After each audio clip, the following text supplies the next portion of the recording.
दिल्ली की चिलचिलाती गर्मियों की एक ठंडी और सुहानी शाम, जब मैं पहली बार उससे मिला था। मैं जैसे ही दिल्ली लाइब्रेरी के काउंटर पे गया तो मेरे साथ साथ ही वो भी आकर खड़ा हो गया और आके वही किताब मांगने लगा जो मैंने मांगी थी। एक 30-35 साल का इंसान जिसका नाम था भद्रा। किस्मत से लाइब्रेरी में 2 किताबें थी और लाइब्रेरियन ने एक किताब उसे दे दी और एक मुझे। हम दोनों ने एक दूसरे की तरफ देखा, एक हल्की सी मुस्कान दी और अपने अपनी जगह पे जाके किताब पढ़ने लगे। कुछ दिनों बाद फिर से वही हुआ। हम दोनों लाइब्रेरी में एक ही किताब ढूंढ रहे थे और उसके बाद 2-4 बार और ऐसा हुआ कि हम दोनों एक ही समय पे एक ही किताब पढ़ते थे। और एक दिन वो मेरे पास आया और बोला, साथ में पढ़ें। पढ़ने का शौक ही वो वजह थी जो हम दोनों को एक दूसरे के करीब लेकर आई थी। अथाह नॉलेज और इंफॉर्मेशन का खजाना था उसके पास और उसका दिमाग हवा से भी तेज और हमेशा व्यस्त रहता था। भद्रा अक्सर कहता कि हर इंसान के दिल में एक खिड़की होती है जिसके थ्रू वो उनके दिमाग में झांक सकता है, जिसे सुन के मुझे हमेशा ऐसा लगता था कि ये थोड़ा ज्यादा है। धीरे धीरे मेरी भद्रा के प्रति जिज्ञासा और दिलचस्पी बढ़ने लगी और मैंने एक दिन भद्रा को अपने घर पे इनवाइट किया और फिर सिलसिला शुरू हुआ किताबें और न्यूज़पेपर पढ़ने का, कुछ कुछ लिखते रहने का और फिर पढ़े हुए विषयों पे विस्तार से चर्चा करने का। वही हमारा डेली का रूटीन बन गया था। बहुत जल्द मुझे भद्रा की एक असामान्य और अजीब सी क्वालिटी के बारे में पता चला। रीजनिंग पावर, यानी कि तर्क शक्ति और गहरी ऑब्जर्वेशन, और उसे अपनी इन दोनों शक्तियों का यहाँ वहाँ इस्तेमाल करना बेहद पसंद था। और फिर उसने मेरे बारे में कुछ बातें बताई जो शायद सिर्फ मुझे ही पता थी। मैं आश्चर्यचकित था। भद्रा को देर रात में घूमना काफी पसंद था। हम दोनों अक्सर रात में दिल्ली की गलियों में पैदल घूमने निकल जाया करते थे, जब चांद तारों की रोशनी के अलावा रास्ता दिखाने वाला कुछ और ना होता। भद्रा और मैं उस समय काफी कम बात करते थे, अक्सर चुपचाप ही रहते या फिर कभी कुछ सोचते सोचते चलते रहते। ऐसे ही एक रात को हम दोनों दिल्ली की एक सड़क पे घूम रहे थे। हम दोनों ही अपने अपने ख्यालों में खोए हुए चल रहे थे, बिना एक दूसरे की तरफ देखे, बिल्कुल चुपचाप। ऐसा लग रहा था मानो हम दोनों ही भूल गए हों कि हम दोनों एक दूसरे के साथ हैं। और तभी अचानक भद्रा ने जो कहा वो सुन के मैं बेहद डर गया। भद्रा चलते चलते अचानक से बोला, तुम ठीक सोच रहे हो। फातिमा एक अच्छी कलाकार है और वो जरूर फिल्मी आसमान पे सितारा बन के चमकेगी। अचानक मुझे एहसास हुआ कि भद्रा मेरी एक ऐसी बात से अग्री कर रहा है जो अभी तक सिर्फ मेरा एक ख्याल है। मैंने उसे इस ख्याल के बारे में या फिर फातिमा के बारे में अभी तो कुछ बताया ही नहीं, तो फिर उसे कैसे। और ये सोचते ही मेरे मन में डर की एक हल्की सी सिरहन और कौतूहल की लहर एक साथ दौड़ गई। क्या भद्रा मुझे इतना जानता है कि मेरा दिमाग पढ़ ले, या फिर ये एक और नमूना था भद्रा की तर्क शक्ति और ऑब्जर्वेशन का। मगर कैसे। मैं चलते चलते रुका और मैंने भद्रा से पूछा, भद्रा तुम्हें कैसे पता कि। और भद्रा ने मुझे बीच में ही टोका और बोला कि तुम फातिमा के बारे में सोच रहे थे। हाँ, मगर कैसे। कोई मेथड, कोई प्रोसेस जिससे कि तुम मेरा दिमाग पढ़ पा रहे हो। भद्रा बोला, काफी सिंपल है, विचारों की सीढ़ी, या अनकहे अनकहे विचारों की सीढ़ी, बस यही तरीका है। मैं अभी भी चुपचाप भद्रा को देख रहा था। भद्रा बोला, वो कूड़े का ढेर याद है। मैंने पूछा, कौन सा कूड़े का ढेर।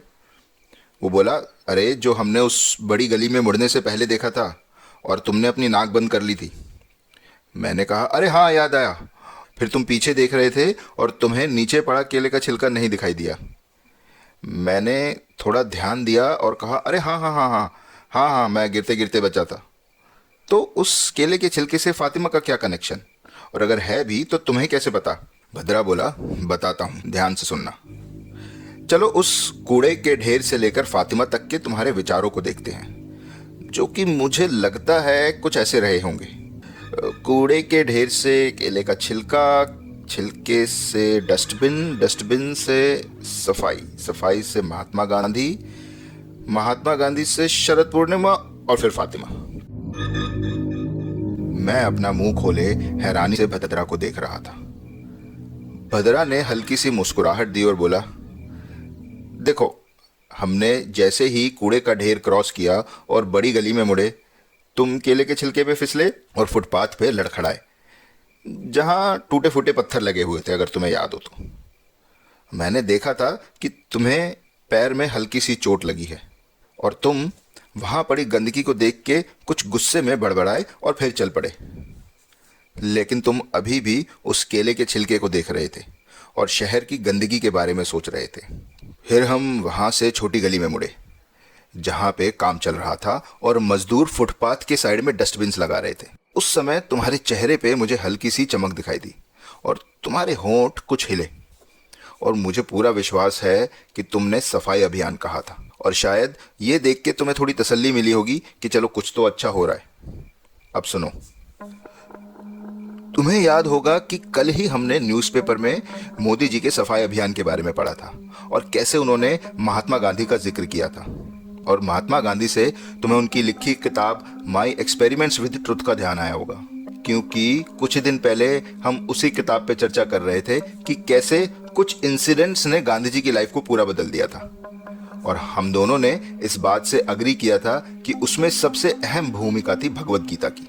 और फिर हमने इस बारे में चर्चा की थी कि कैसे गीता आज के समय में बिल्कुल रिलेवेंट है। तुम्हारे इस विचार के बाद मुझे पूरा यकीन हो गया कि तुम ऊपर आसमान में जरूर देखोगे, क्योंकि तुम भगवान में बिलीव करते हो।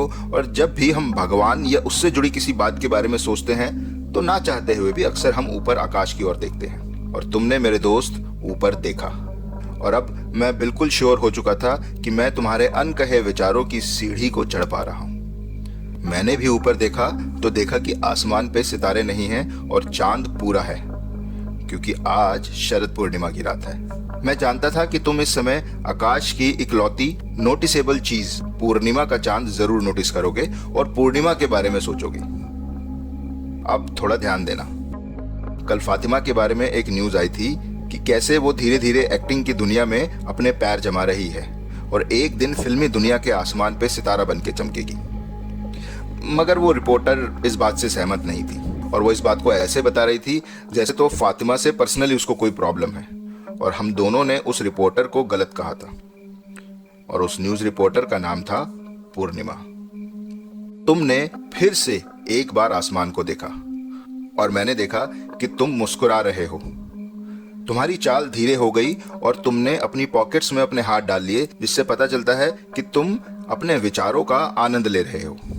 और फातिमा तुम्हारी गर्लफ्रेंड है, ये मुझे कल ही पता चल गया था। जिस तरह से तुम वो न्यूज सुन के मुस्कुरा रहे थे, वही मुस्कान अभी भी तुम्हारे चेहरे पर थी। ये कह के भद्रा चुप हो गया और मैं भद्रा की तरफ देख रहा था। अक्सर ऐसा होता है कि जब हम किसी सोच में डूबे होते हैं तो उसका असर हमारे चेहरे, हमारे हाव भाव, यहां तक कि हमारी बॉडी लैंग्वेज में भी नजर आने लगता है। और अगर देखा जाए तो ये कितना आसान है, बस अनकहे विचारों की सीढ़ी को समझो।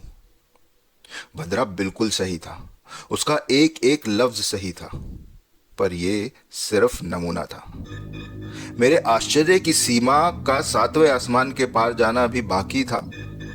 हमने न्यूज में एक मर्डर की खबर सुनी जो बेहद ही रहस्यमय तरीके से किया गया था। ये कौन था या फिर थे, पुलिस को इसका कोई अंदाजा नहीं था। उन्होंने पूरी छानबीन की और पूरी तहकीकात के बाद भी उनको नहीं समझ में आ रहा था कि आगे क्या करना है। लेकिन भद्रा जानता था कि आगे क्या करना है।